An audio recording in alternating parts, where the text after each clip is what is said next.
Gosh, all this talking is very hungry work.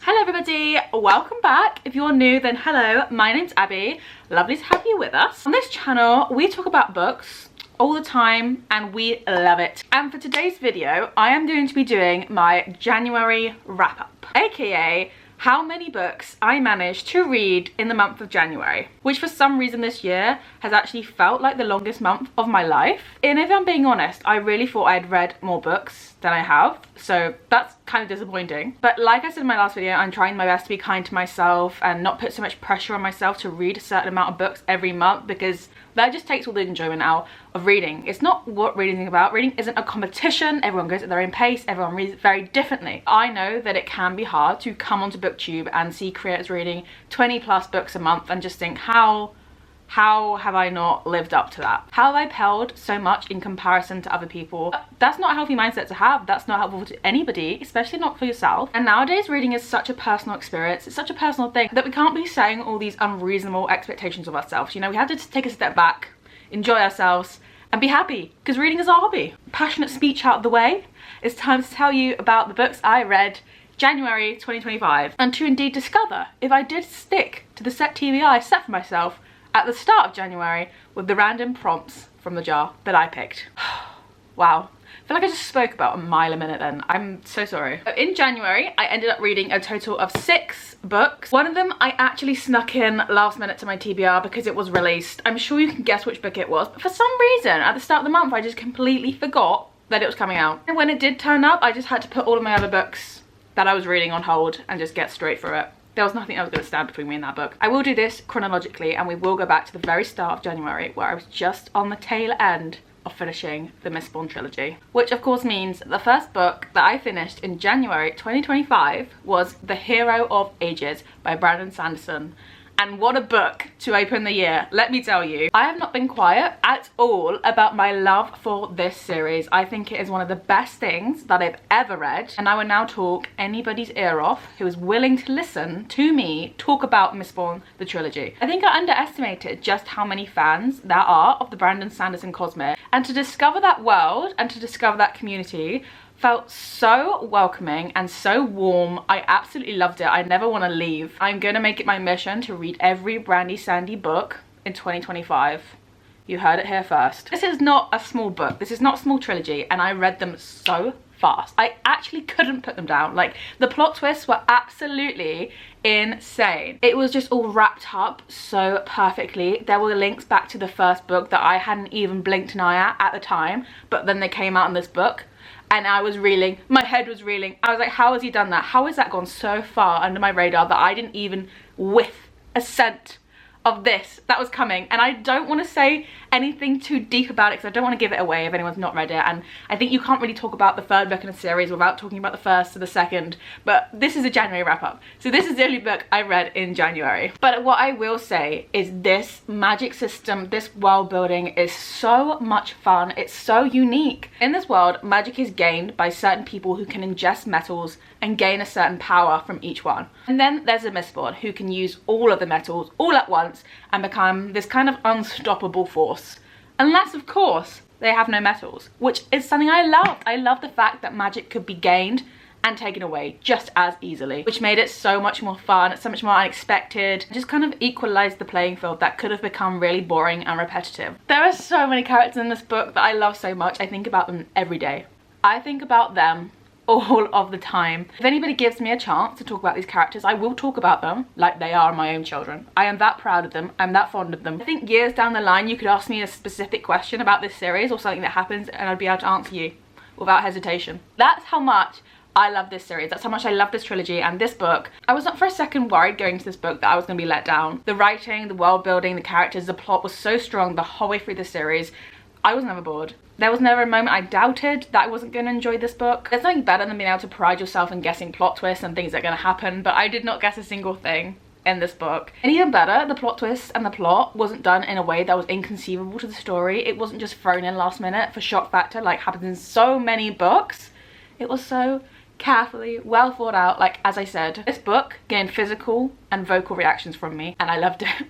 It goes without saying that this book was a 5-star read for me, a perfect way to start the year, an absolute kicker to start off the year and to start off January. Thank you, Brandon Sanderson. You have a fan in me forever. After The Hero of Ages, it was then time to dive into the books that I'd picked for myself for my January TBR. If you've seen that video, you know what books I did pick, but will I have stuck to them? Let's see. Right from The Hero of Ages, I then started 1,000 Splendid Suns by Khaled Hosseini because, you know, I wanted to cause myself as much pain as I physically could. Now, I was expecting to be absolutely emotionally devastated by this book, as I was with The Kite Runner, but I don't think anything can prepare you for reading a book by Khaled Hosseini. Every single page of this book took my breath away. The writing, of course, was absolutely beautiful. The story was harrowing, but also incredibly moving at the same time. I don't think my words will ever have enough depth to describe what I felt when I was reading and how much it actually affected me, because although this book is fiction, it's also not. There are hundreds of thousands of stories similar to this one that we don't get to hear, that we don't get to see written down on a page. For those who are living the story, it's not a case of just being able to close the book, put it to one side and move on with everyday life. And this narrative will stay with me. It will haunt me for the rest of my days. Throughout the story, we follow two women on a very separate path in life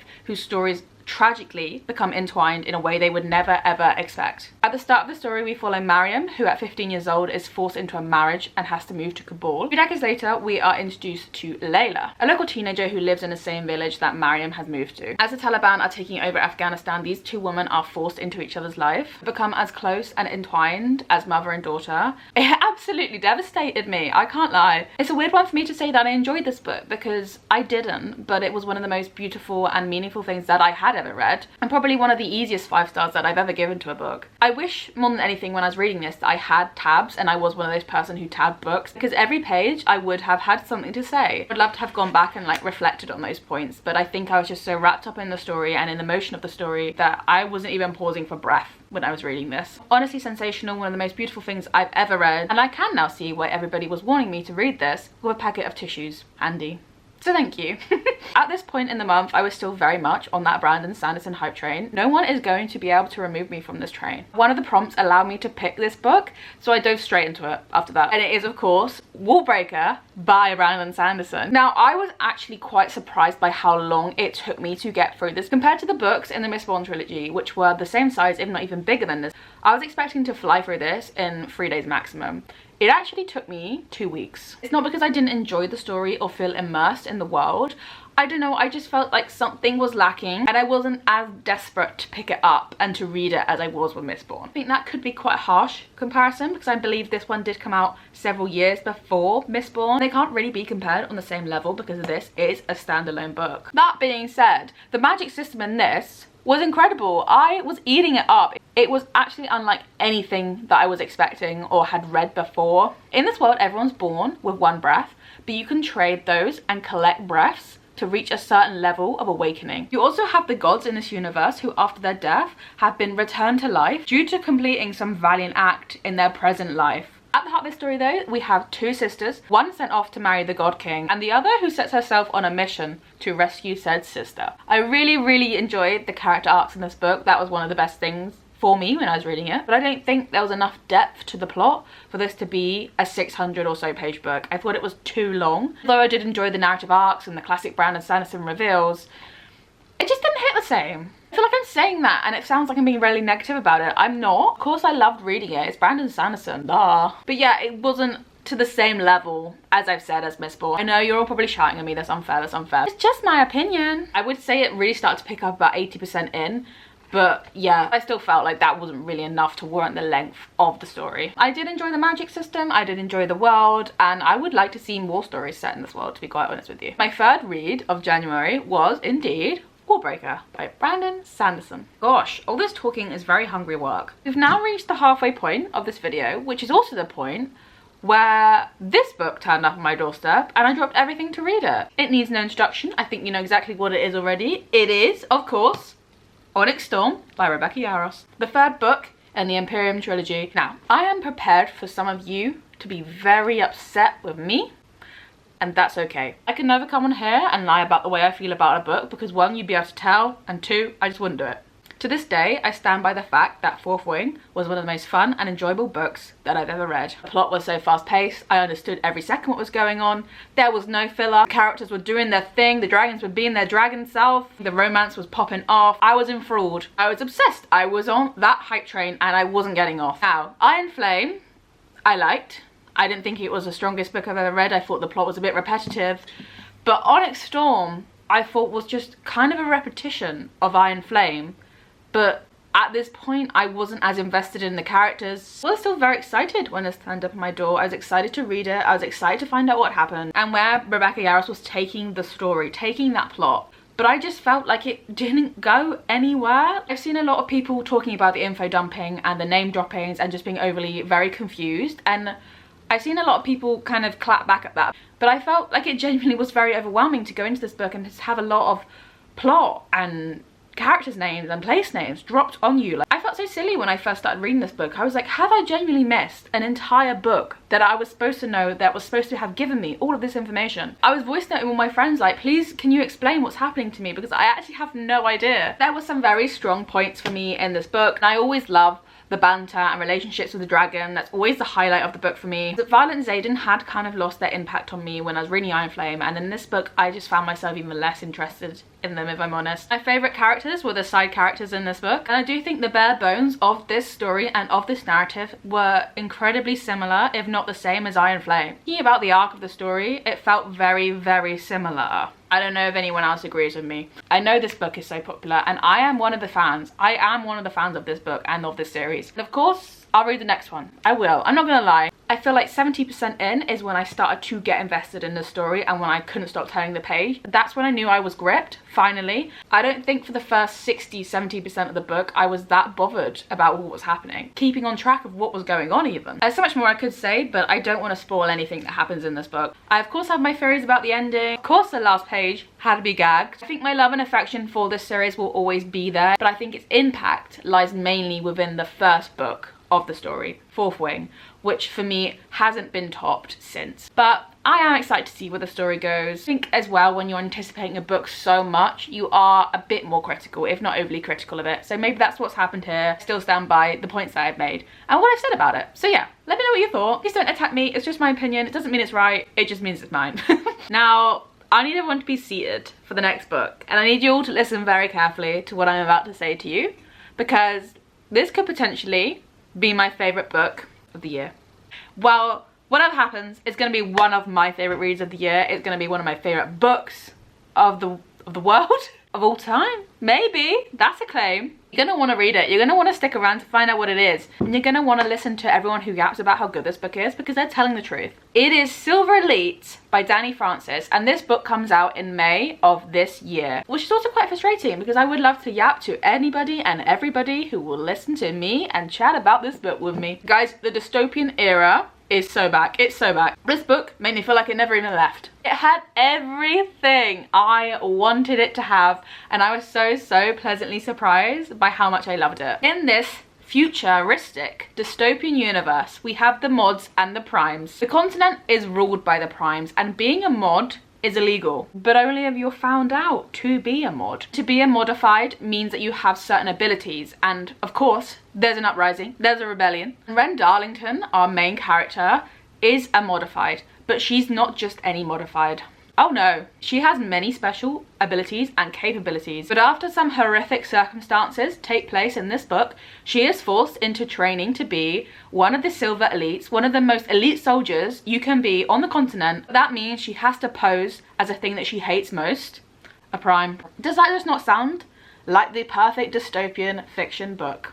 Because it is. The romance in this as well, loved it. It was so much fun, and it was a large part of the story, but it wasn't the entire story and it wasn't the entire plot. There was so much room to develop other characters, to develop the plot and the uprising and side stories and all of that, but I still really loved the romance in this book, surprisingly. It's of course a classic I Can't Love You But I Do that we all know and love as readers. I was actually hysterical when I finished this book because I actually needed the second one. I still need it, but the first one hasn't actually been officially published yet. It was quite a long book, 500 pages, but you know what, whiz for it. I think 2 to 3 days and I was finished. Got on this train, I read it on my commute, I blinked, and I was at the office.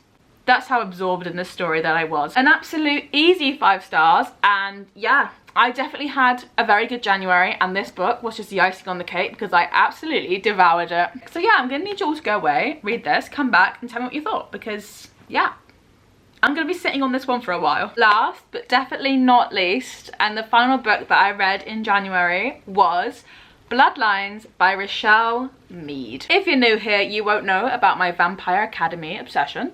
I'm absolutely not ashamed of it. In fact, I thrive on it. When I first read the series and when I did my reread, I had still never read the Bloodline series. And I know that some people claim that this series is even better or is their favourite compared to Vampire Academy. So of course, I'm having to give it a go. You know what? It gave me that same feeling when I was reading Vampire Academy. They're just so fun. They're so light-hearted, but they're also so good. Is this amazingly written?